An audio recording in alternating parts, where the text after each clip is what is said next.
अब हम समझते हैं बायोस्फीयर मतलब क्या होता है। बायोस्फीयर मतलब अर्थ का वो हिस्सा जहाँ पर लाइफ देखने को मिलती है, लिविंग ऑर्गेनिजम्स देखने को मिलते हैं, उस पूरे हिस्से को बायोस्फीयर बोलते हैं। So biosphere part of the earth in which living organisms exist और विच सपोर्ट्स द लाइफ। मतलब हमें यहाँ पर लिविंग ऑर्गेनिज्म देखने को मिलेंगे। अब बायोस्फीयर के अगर हम क्लासीफाई करें तो कौन कौन से हिस्से अर्थ के जो हैं बायोस्फीयर में आ जाएंगे। सबसे पहले तो जो हमारा लिथोस्फीयर है, मतलब जो हमारी ज़मीन है जहाँ पर हम रह रहे हैं, वो हिस्सा एक बायोस्फीयर का आ गया। फिर हाइड्रोस्फीयर मतलब कि जो पानी है वहाँ पर भी लाइफ देखने को मिलती है, फिशेस हो जाते हैं, सारे एक्वेटिक लाइफ पानी में। और एटमॉस्फेयर का जो लोअर पार्ट होता है वहाँ पर हमें लाइफ देखने को मिलती है बर्ड्स से रिलेटेड। लाइक बर्ड्स जो होती हैं वो एटमॉस्फेयर के लोअर पार्ट में फ्लाई करती हैं। सो बायोस्फीयर में तीन पार्ट जो है वो मेन देखने को मिलते हैं, which is lower atmosphere and then the lithosphere and hydrosphere. So biosphere के तीन हिस्से हो जाते हैं। और जो लाइफ होती है वो अलग अलग वैरायटी के रूप में, अलग अलग चीज़ों के रूप में हमें देखने को मिलती है। लाइक प्लांट्स हो जाते हैं, प्लांट्स में भी बहुत सारी वैरायटीज़ के प्लांट्स होते हैं। एनिमल्स हो जाते हैं, एनिमल्स में वैरायटी ऑफ ऑर्गेनिज्म होते हैं। इंसेक्ट्स हो जाते हैं, वहीं हम एक्वेटिक लाइफ में बात करते हैं, एम्फीबियंस हो जाते हैं, फ्रॉग्स हो जाते हैं। और एल्गी है वो बहुत सारे तरीके की हो जाती है। माइक्रो ऑर्गेनिज्म में बैक्टीरिया हो जाते हैं एंड फंजाई हो जाती हैं। तो ये सारी चीज़ें जो है बायोडाइवर्सिटी को फॉर्म करती हैं। सो बायोडाइवर्सिटी मतलब क्या हो जाता है कि जितनी भी वैरायटी ऑफ ऑर्गेनिज्म हमें दिख रहे हैं अपने आसपास वो सारे बायोडाइवर्सिटी कहलाती है। So biodiversity variety of organism existing on earth. अब एक टर्म आता है which is protected areas. Protected areas मतलब ऐसे एरियाज अर्थ पर जहाँ पर हमने प्रोटेक्शन दी हुई है। प्रोटेक्शन किसके लिए? वहाँ के एनिमल्स के लिए एंड वाइल्ड लाइफ एनिमल्स जो हैं उनके लिए और प्लांट्स के लिए। अब हमें बात आती है उनको प्रोटेक्ट करने की क्या ज़रूरत पड़ गई। बेसिकली होता क्या है, ह्यूमन इतने ज़्यादा एडवांस हो चुके हैं कि वो अब ये भी नहीं सोचते समझते कि हमारी वजह से किसको नुकसान पहुंच रहा है, और हम उनको नुकसान बिना पहुंचाए भी अपनी बहुत सी एक्टिविटीज़ हैं जो कर सकते हैं। अब उन्हीं लोगों से प्रोटेक्ट करने के लिए हमने कुछ अर्थ पर ऐसे एरियाज़ बना दिए हैं जिनको हम प्रोटेक्टेड एरियाज़ कहते हैं। अब इसमें तीन जो मेन चीज़ें हैं वो शामिल होती है, which is biosphere reserves, wild life sanctuaries and national parks. ये तीन जो चीज़ें हैं इनमें फ़र्क होता है। कहीं पर सिर्फ प्लांट्स को मेंटेन करा जाता है, तो कहीं पर एनिमल्स, तो कहीं पर पूरी की पूरी जितने भी ऑर्गेनिज्म हैं, चाहे वो प्लांट हो जाए, इंसेक्ट हो जाए, एनिमल हो जाए, वो सारे के सभी मेंटेन करे जाते हैं। In these areas plantation, cultivation, grazing, felling trees, hunting and poaching are prohibited. मतलब प्रोटेक्टेड एरियाज में ये सारी ही चीज़ें बंद होती हैं, मना होती हैं। सो प्लांटेशन मतलब हम एग्रीकल्चरल प्रैक्टिसेस वहाँ नहीं कर सकते कि हमारा मन है कि हमें पल्सेस उगाने हैं, तो हम उन प्रोटेक्टेड एरियाज में पल्सेस की कल्टीवेशन नहीं कर सकते। वहाँ पर जो वाइल्ड लाइफ है, जो वाइल्ड प्लांट्स उग रहे हैं वहीं पर वो होते रहेंगे, हम उनको डिस्टर्ब नहीं करेंगे। Cultivation again agriculture. ग्रेजिंग मतलब हमारी जो कैटल्स हैं हम उनको ग्रेजिंग करने के लिए नहीं छोड़ देंगे, वरना होगा क्या, वो वहाँ की सारी ग्रासेस खा जाएंगी, इससे बहुत से बर्ड्स, इंसेक्ट्स पर फर्क पड़ेगा। फेलिंग ट्रीज, हम पेड़ों को वहाँ पर नहीं काट सकते, हंटिंग नहीं कर सकते।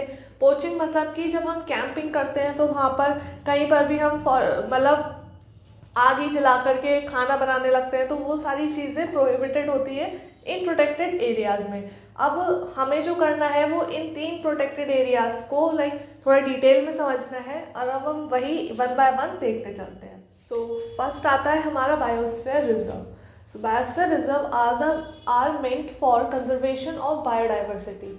बायोडाइवर्सिटी जैसे हमने समझ ही लिया है कि जितने भी animals, plants, insects, micro organism जितने भी होंगे उस एरिया की हम उसको बायोडाइवर्सिटी कहते हैं। अब उस बायोडाइवर्सिटी को कंजर्व करने के लिए जो एरिया है उसको बायोस्फीयर रिजर्व। तो एक पॉइंट आपको यहाँ याद रखना है, कि बायोस्फीयर रिजर्व में पूरी की पूरी बायोडाइवर्सिटी कंजर्व करी जाती है। बायोडाइवर्सिटी में सारी ही चीज़ें आ जाएंगी, like animals, insects, plants, algae, fungi, सब कुछ। और ये जो होते हैं वो बड़े एरियाज होते हैं। बायोस्फीयर रिजर्व बहुत ही बड़े एरियाज में फैले होते हैं, are large areas and can have wild life sanctuaries and national parks. और बायोस्फीयर रिजर्व्स में हम वाइल्ड लाइफ सेंचुरी भी देख सकते हैं और नेशनल पार्क्स भी देख सकते हैं। तो इस एक पॉइंट से ये चीज़ क्लियर होती है कि बायोस्फीयर रिजर्व्स लार्ज एरियाज होते हैं, वहीं वाइल्ड लाइफ सेंचुरीज और नेशनल पार्क स्मॉल एरियाज होते हैं as compare to the biosphere reserves. क्योंकि बायोस्फीयर रिजर्व में हम नेशनल पार्क्स भी देख सकते हैं एंड वाइल्ड लाइफ सेंचुरीज भी देख सकते हैं। अब इसका एक एग्जाम्पल हमारी बुक में दिया हुआ है which is the Pachmarhi biosphere reserve consist of one national park named Satpura and two wild life sanctuaries named Bori and Pachmarhi. तो इस चीज़ से हमें ये समझ में आता है कि ये जो है पचमढ़ी बायोस्फीयर, उसमें हमारा एक नेशनल पार्क भी है which is Satpura and 2 wild life centuries भी हैं जिसका नाम है बोरी एंड पचमढ़ी। तो ये एक एग्जाम्पल हो गया, आप इसको एज इट इज़ नोट कर लीजिए और जो भी क्वेश्चन आएगा वो इसी तरह से आएगा, आपको पूरा ही आंसर देना पड़ेगा, पहले आपको एक्सप्लेन करना पड़ेगा और फिर एग्जाम्पल के लिए आप ये एग्जाम्पल लिख सकते हैं। अब एक टर्म आता है बायोडाइवर्सिटी में फ्लोरा एंड फौना। फ्लोरा मतलब कि एक पर्टिकुलर एरिया के सारे प्लांट्स अगर हम मिला के बोले तो हम उन सारे प्लांट्स के लिए वर्ड यूज़ करते हैं flora which is a common term. Like जहाँ पर ढेर सारी गर्ल्स खड़ी होती हैं तो हम उस ग्रुप को गर्ल्स का ग्रुप बोल सकते हैं। लाइक हमने एक उनको नाम स्पेसिफाई कर दिया है, मान लीजिए उस ग्रुप का नाम एक्स है तो हम डायरेक्टली एक्स डिनोट भी कर सकते हैं। ऐसे ही हमने एक पर्टिकुलर एरिया के सारे प्लांट्स को फ्लोरा बोला है, वहीं सारे के सारे एनिमल्स को फौना बोला है। तो ये 2 ऐसे टर्म्स हैं जो बहुत ही ईजी हैं लेकिन साथ ही साथ कंफ्यूजिंग भी हैं। तो आपको स्पेसिफिकली याद रखना है प्लांट्स मतलब फ्लोरा। आप फ्लोरा को फ्लावर से कंपेयर कर सकते हैं, फ्लावर मतलब प्लांट्स, और फ्लावर से आप फ्लोरा वर्ड याद रखेंगे। Flora flower plants, flora is for plants, fauna is for animals. So हम इसकी डेफिनेशन लिख लेते हैं। Flora and fauna, the plants and animals of a particular area are known as flora and fauna respectively of that area. मतलब हम जिस भी area की बात कर रहे हैं हम उसी एरिया के लिए प्लांट्स के लिए फ्लोरा एंड एनिमल्स के लिए फौना वर्ड्स यूज़ कर सकते हैं। तो ये हमारा हो जाता है बायोस्फीयर रिजर्व।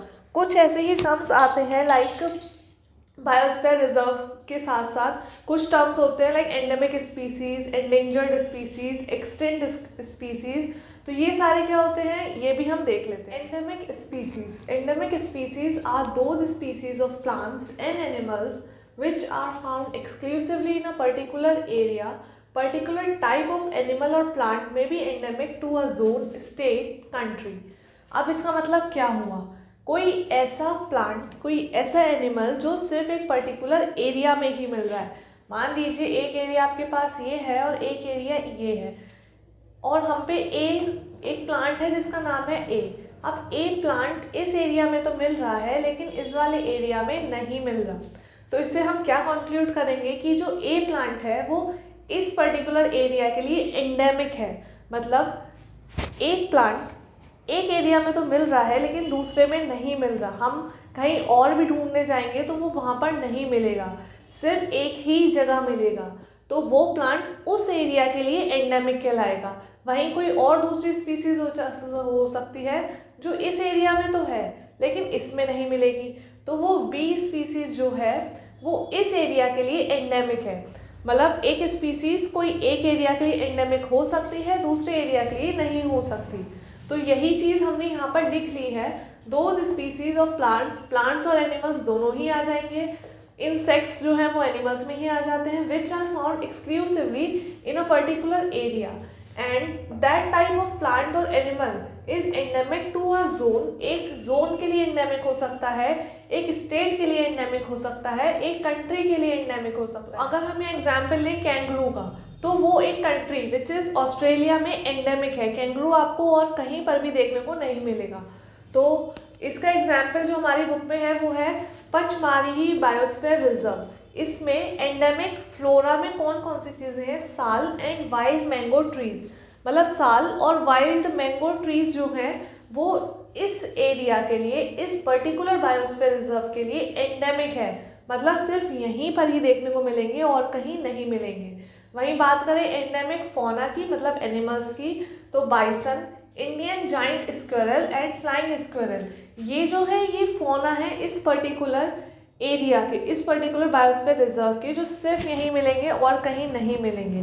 जैसे हमने बात करा कैंगरू का, फिर हो सकता है लाइक पांडा, पोलर बेयर, ये सारे अपने अपने एरियाज के लिए एंडेमिक हैं और कहीं देखने को नहीं मिलते। अब बात आती है स्पीसीज। हम यहाँ इतनी बात कर रहे हैं कि endemic species, plant species, animal species, तो स्पीसीज है क्या? सो स्पीसीज ऐसे कोई भी जीव या जंतु, प्लांट्स, एनिमल्स, कुछ भी जो आपस में रिप्रोड्यूस कर सके और फर्टाइल ऑफस्प्रिंग को, मतलब कि फर्टाइल ऑफस्प्रिंग प्रोड्यूस कर सके। तो एक प्लांट है वो अपने ही जैसे प्लांट स्पीसी, अपने ही जैसे पर्टिकुलर प्लांट के साथ रिप्रोड्यूस करेगा और फर्टाइल ऑफस्प्रिंग मतलब एक ऐसा सीड बनाएगा जिससे वापस से एक पूरा का पूरा प्लांट बन सकता है। तो वो दोनों जो प्लांट्स हैं वो एक ही स्पीसीज को बिलोंग करते हैं। तो ये हो जाता है स्पीसीज का मतलब। तो ये स्पीसीज की साइंटिफिक डेफिनेशन है, आप इसको याद रखिएगा। Species are the organism which can reproduce freely to produce the fertile offsprings. So ये साइंटिफिक डेफिनेशन हो गई। एंडेंजर्ड स्पीसीज, अब ये कौन सी स्पीसीज होती हैं? The species whose numbers are diminishing to a level that they might face extinction. ऐसी species जिनका नंबर दिन पर दिन कम होता जा रहा है। लाइक अगर हम प्लांट्स की बात करें तो एक ऐसा प्लांट जो दिन पर दिन कम होता जा रहा है। मान लीजिए आज उसके 5 दिन पहले उसके 100 प्लांट्स थे, लेकिन आज जो बचे हैं वो सिर्फ 50 ही बचे हैं। तो वो दिन पर दिन नंबर कम होता जा रहा है और इससे होगा क्या कि अगले ही कुछ 5 या 10 दिनों में वो प्लांट पूरी तरह से ख़त्म हो जाएगा। ऐसे प्लांट जो लगातार, या फिर ऐसे ऑर्गेनिज्म, ऐसी स्पीसीज जो लगातार कम होती जा रही है दिन पर दिन, उनको हम एंडेंजर्ड स्पीसीज कहते हैं। So endangered species whose numbers are diminishing to a level, उसका नंबर लगातार गिरता जा रहा है, to the level that they might face extinction, उस लेवल तक कि वो थोड़े ही आने वाले फ्यूचर में एक्सटिंक्ट हो जाएंगे। अब एक्सटिंक्ट मतलब extinct species which are completely vanished, ऐसी स्पीसीज जो अब अर्थ पर देखने को नहीं मिलती। एग्जाम्पल डायनासोर्स, डायनासोर अब बिल्कुल भी देखने को नहीं मिलते, मतलब कि अब डायनासोर जो है वो एक्सटिंक्ट हो चुके हैं। तो ऐसी स्पीसीज जो आने वाले फ्यूचर में एक्सटिंक्ट हो जाएंगी, लेकिन हमें अभी से पता चल चुका है कि हाँ ये थोड़े ही दिनों में, थोड़े ही महीनों में, थोड़े ही सालों में ख़त्म हो जाएंगी, तो वो स्पीसीज को हमने एंडेंजर्ड स्पीसीज बोला है। लाइक जो डोडो एक बर्ड थी वो भी एक्सटिंक्ट हो चुकी है, सील्स जो थी वो एक्सटिंक्ट हो चुकी है, और कुछ पर्टिकुलर टाइगर की स्पीसीज थी वो एक्सटिंक्ट हो चुकी है। इससे रिलेटेड एक फैक्ट है which is the small animals are much more in danger of becoming extinct than the bigger animals. जो छोटे एनिमल्स हैं, छोटे एनिमल्स लाइक फ्रॉक्स हो गए, लिजर्ड्स हो गए, बर्ड्स हो गई, वो ज़्यादा एक्सटिंक्शन का खतरा फेस कर रहे हैं as compare to the larger animals. अगर हम एक फ्रॉक की बात करें और एक बड़े टाइगर की बात करें तो फ्रॉक्स जो है वो बहुत जल्दी जल्दी एक्सटिंक्शन की तरफ जा रहे हैं, मतलब वो पहले से ही एंडेंजर्ड स्पीसीज़ हैं। तो यही लिखा हुआ है कि स्मॉल स्पीसीज जो है उनको ज़्यादा खतरा है एक्सटिंक्शन का as compare to the bigger animals. और आपको पता है ये सारे एक्सटिंक्शन का खतरा उनको क्यों है? सिर्फ और सिर्फ ह्यूमंस की वजह से। नेचुरल कॉजेज इतने नहीं हैं कि वो किसी पर्टिकुलर लेवल को एक्सटिंक्ट कर सके, ये ह्यूमन कॉजेज ही हैं जो उन स्पीसीज को एक्सटिंक्शन की तरफ ले आए हैं। और जो मैंने भी बात करी, जो पैसेंजर पीजन था वो भी ह्यूमन ने उसकी इतनी हंटिंग करी एक्सेसिव लेवल पे कि वो पूरी तरह से ख़त्म हो गए। We kills frogs, snakes, lizards, owls ruthlessly without realizing their importance in ecosystem. They form part of food chains and food webs. हम क्या होता है कि नॉर्मल लाइफ में भी अगर आप किसी विलेज में जाओ या फिर आप सिटी या टाउन में ही देख लीजिए, वहाँ पर लोग जो होते हैं बहुत ईजिली इन छोटे छोटे ऑर्गेनिजम्स को किल कर देते हैं और बिना ये सोचे समझे कि ये हमारी लाइफ का एक बहुत इंपॉर्टेंट हिस्सा है। ये फूड चेन्स में, फूड वेब्स में एक इम्पॉर्टेंट रोल प्ले करते हैं। लेकिन अभी हो क्या रहा है, जो ह्यूमन है वो इन सारी चीज़ों को बिना सोचे समझे मारने पे लगा हुआ है और उसको ये पता भी नहीं है कि ये फूड वेब और फूड चेन मतलब एक पर्टिकुलर चीज़ से शुरू हुई। मान लीजिए एक यहाँ पर ए स्पीसीज़ है, उसको खाने वाला है बी, उसको खाने वाला है सी और उसको खाने वाला है डी। अब हुआ क्या, ह्यूमंस की वजह से ये स्पीसीज़ ख़त्म हो गई। अब एनर्जी का ट्रांसफ़र यहाँ से यहाँ पर कैसे होगा, क्योंकि जो सी था उसको तो बी वाला चाहिए था, वो डायरेक्टली ए को कंज्यूम नहीं कर पा रहा था, लेकिन हमने क्या करा, बी वाले को पूरी तरह से एक्सटेंड कर दिया। अब इससे ये जो फूड चेन थी ये गड़बड़ा गई, और इससे होगा क्या, इस पर भी फर्क पड़ेगा, इस पर भी फर्क पड़ेगा, और इस पर भी, सारी ही चीज़ें बिल्कुल से लाइक उनका बैलेंस बिगड़ जाएगा और सारी स्थितियाँ और ज़्यादा खराब होने लगेंगी। तो ये हो जाते हैं endangered species and extinct species. Wild life sanctuary, wild life sanctuary क्या होती है, these are the areas which provide protection and suitable living conditions to wild animals. अब यहाँ पर एक चीज़ स्पेसिफाई हो चुकी है कि ये जो है वाइल्ड एनिमल्स को ही प्रोटेक्ट करेंगे, प्रिजर्व करेंगे। मतलब वाइल्ड लाइफ सेंचुरी में सिर्फ वाइल्ड एनिमल्स, सिर्फ और सिर्फ एनिमल्स की ही बात हो रही है, प्लांट्स की बात नहीं हो रही इधर। और वहीं अगर हमने देखा था बायोस्फीयर रिजर्व जो थे वो प्लांट को भी कंजर्व कर रहे थे, लेकिन वाइल्ड लाइफ सेंचुरी में सिर्फ animal. People living here are allowed to do certain activities, मतलब जो यहाँ पर लोग रह रहे हैं वो कुछ एक्टिविटीज़ कर सकते हैं, जैसे कि grazing by their livestock, collecting medicinal plants, firewoods etcetera. मतलब यहाँ पर थोड़ा जो लाइक पीपल का जो इंटरेक्शन है वो अलाउड है, ये नहीं कि ये एरियाज पूरी तरह से कंजर्व है। यहाँ पर लोग जा सकते हैं, अपने जो लाइव स्टॉक है, मतलब उनकी भेड़े बकरी या फिर जो भी गाय है उनको ग्रेजिंग के लिए वो वहाँ ले जा सकते हैं। मेडिसिनल प्लांट्स जो है जिनकी वैल्यूज़ हैं उनको कलेक्ट कर सकते हैं, फायरवुड के लिए लकड़ियाँ इकट्ठी कर सकते हैं। अब इसका मतलब ये नहीं कि वो वहाँ जा कर के जो उधर के आसपास के पेड़ हैं वो भी काट रहे हैं, ऐसा नहीं।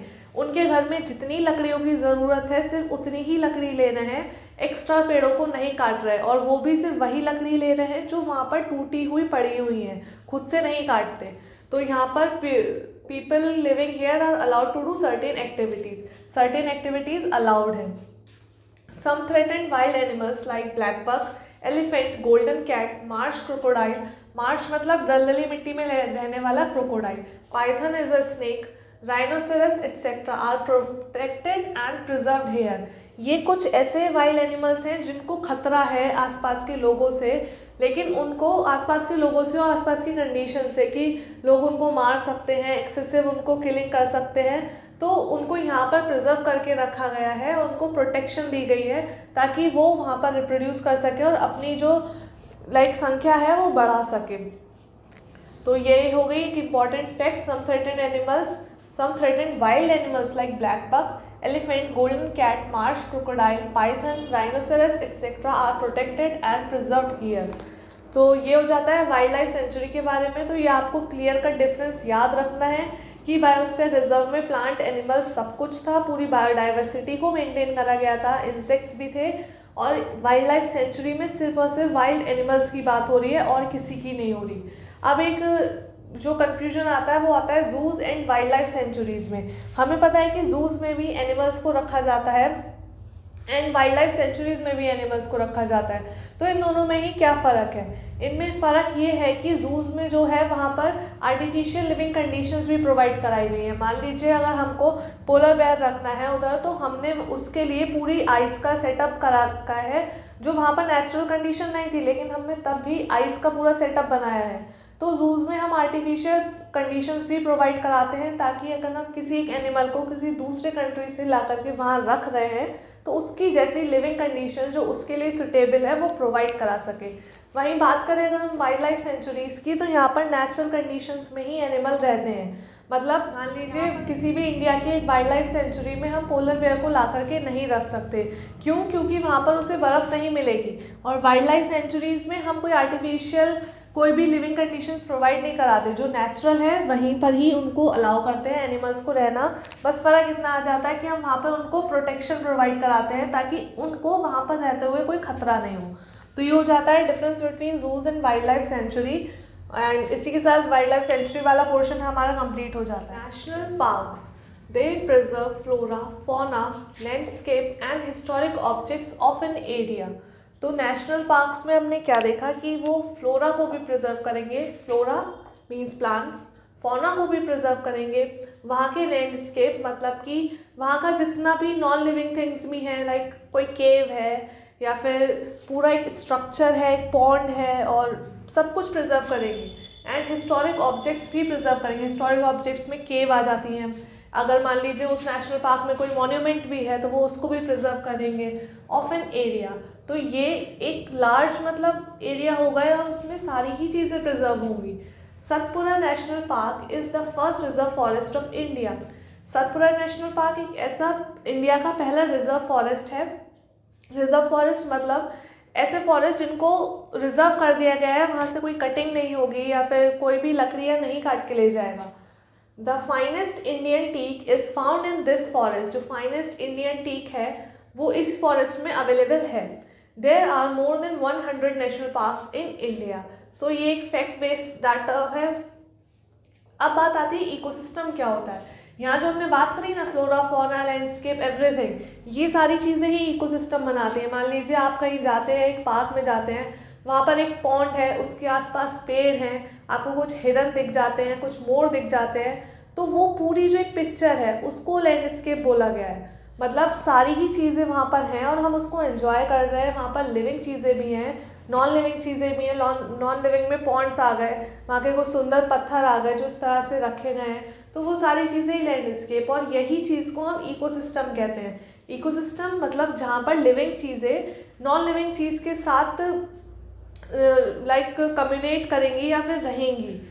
मान लीजिए हम यहाँ रह रहे हैं तो हम हवा का यूज़ कर रहे हैं, तो हवा क्या एक नॉन लिविंग चीज़ है, तो इकोसिस्टम वही हो गया। Made of all the plants, animals, micro organism in an area along with non living components such as climate, river delta, soil etcetera.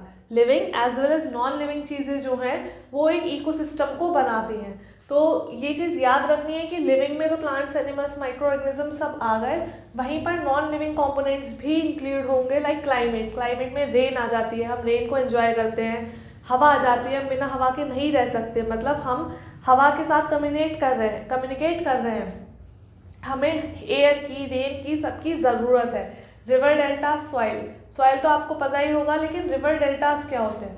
Actually जहाँ पर भी दो रिवर्स मीट कर रही हैं तो उस जगह पर सॉइल जो है वो इकट्ठा होने लगती है और उसी चीज़ को हम डेल्टा कहते हैं। जहाँ पर दो रिवर्स मीट करेंगी वहाँ पर हमें डेल्टा का फॉर्मेशन देखने को मिलता है। तो ये हो जाता है इकोसिस्टम। नेक्स्ट टॉपिक है red data book. It is the source book which keeps the record of all the endangered animals and plants. It is maintained internationally by an organisation.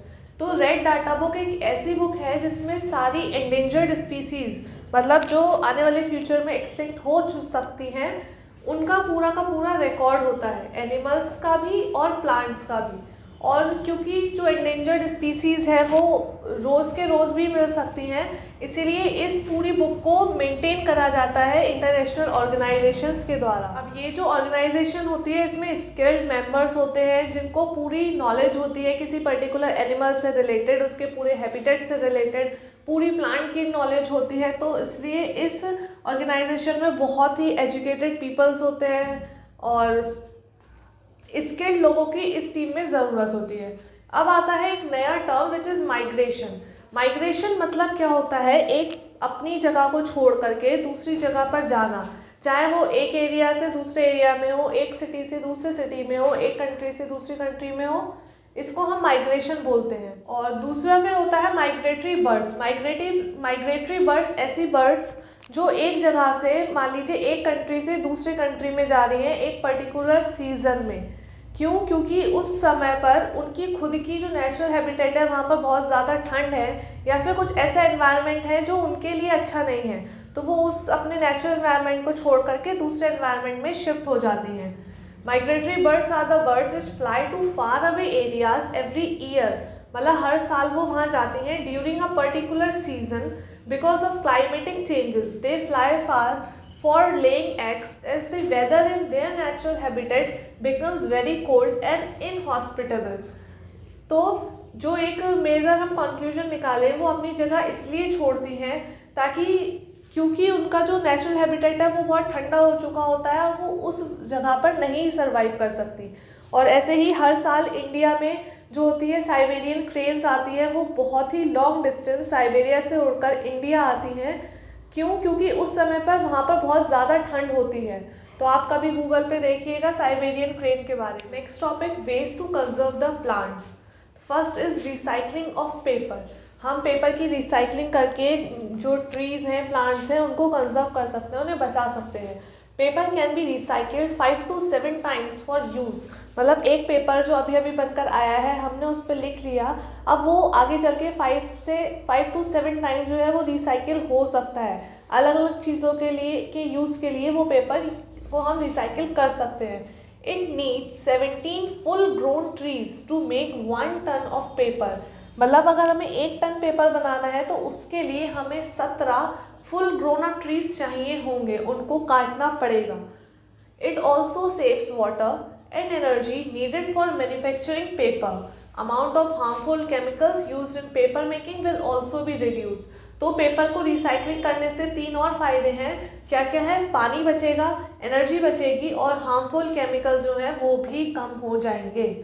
अब एक क्वेश्चन आता है, जो हम डिफॉरेस्टेशन लगातार करते जा रहे हैं, पेड़ों को काटते जा रहे हैं, तो क्या उसका कोई परमानेंट सोल्यूशन है? तो उसका आंसर है deforestation. It is the permanent solution to deforestation. अगर हम पेड़ों को काट रहे हैं तो हमें उसी ग्रोथ से, उसी रेट से डिफॉरेस्टेशन भी करना चाहिए, नए नए पेड़ भी लगाने चाहिए। हालांकि डिफॉरेस्टेशन नेचुरल भी हो सकता है, लेकिन उसके लिए बहुत सालों का टाइम लग जाएगा। उसकी जगह अगर हम खुद से डिफॉरेस्टेशन में पार्टिसिपेट करें तो बहुत जल्दी हम एक पर्टिकुलर एरिया में फॉरेस्ट क्रिएट कर सकते हैं। In India, we have the Forest Conservation Act aimed at preservation and conservation of natural forest and meeting the basic needs of the people living in or near the forest. So India में एक act है which is Forest Conservation Act। ये किस पे M करता है? इसका काम है preservation and conservation of natural forest, और जो वहाँ के आसपास के लोग जो है रह रहे हैं, उनकी बेसिक नीड्स जो है उनको उन लोगों तक पहुँचाना, ताकि वो जो है फॉरेस्ट को बिना मतलब के काटे नहीं, उनको चीज़ें आसानी से प्रोवाइड करवाना ताकि वो फॉरेस्ट की तरफ ज़्यादा नहीं जाएं, और साथ ही साथ फॉरेस्ट की और ज़्यादा केयर भी करें। तो हमारा जो फॉरेस्ट कंजर्वेशन एक्ट है वो इस चीज़ पर काम करता है। तो इसी के साथ हमारा ये चैप्टर कंप्लीट होता है। अब हम इस चैप्टर के कुछ कीवर्ड्स देख लेते हैं। तो इस चैप्टर के कीवर्ड्स हैं biodiversity, biosphere reserve, deforestation, desertification, ecosystem, endangered species, endemic species, extinct, fauna, flora, migratory birds, national parks, red data book, reforestation, sanctuary।